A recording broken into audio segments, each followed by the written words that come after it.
তো চুলায় আগুন জ্বালানো হচ্ছে। তো আজকে রান্না হচ্ছে টমেটো দিয়ে, লাউ দিয়ে এবং তেলাপিয়া মাছ দিয়ে সেই রকম একটা রান্না। তো ভালোভাবে মুছে নিল। তো এখন ঢেলে দেওয়া হবে তেল।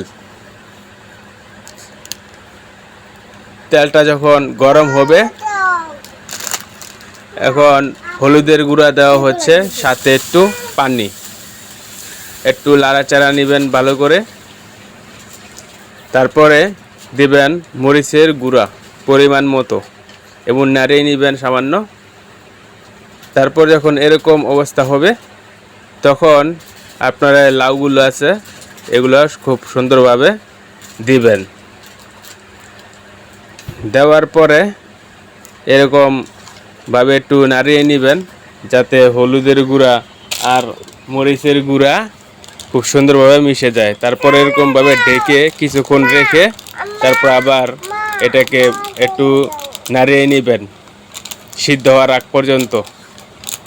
তো অবশ্যই আমার চ্যানেলটা সাবস্ক্রাইব করবেন। তারপরে এরকম ঢেকে নেবেন, দেখুন কি সুন্দরভাবে। তারপরে এরকম আবার উঠে আবার নাড়াচাড়া করবেন, নাড়িয়ে নেবেন। তারপরে কিছুক্ষণ পর আবার ডেকে দিবেন। ডেকে দেওয়ার পর অল্প কিছুক্ষণ পরে এরকম আবার আপনারা উঠিয়ে এরকম টমেটো দিবেন। টমেটো দেওয়ার পরে খুব সুন্দরভাবে নাড়িয়ে সিদ্ধ হওয়ার আগ পর্যন্ত নাড়াবেন। তারপরে কিছুক্ষণ পরে আবার ডেকে দিবেন। ডেকে দেওয়ার পরে আবার অল্প কিছুক্ষণ পরে এরকম ছড়াটা উঠিয়ে এরকম ভাবে নাড়াবেন। দেখতেছেন যে লাউ এবং টমেটো খুব ভালোভাবে সিদ্ধ হয়ে যাচ্ছে। খুব এটা স্বাস্থ্যের জন্য খুবই ভালো। লাউ, মোহাম্মদ সাল্লাল্লাহু আলাইহি সাল্লাম ওই লাউ তরকারি খাইছে। তো এখন দেওয়া হচ্ছে তেলাপিয়া মাছ, সর্বশেষ পরে তেলাপিয়া দেওয়া হলো।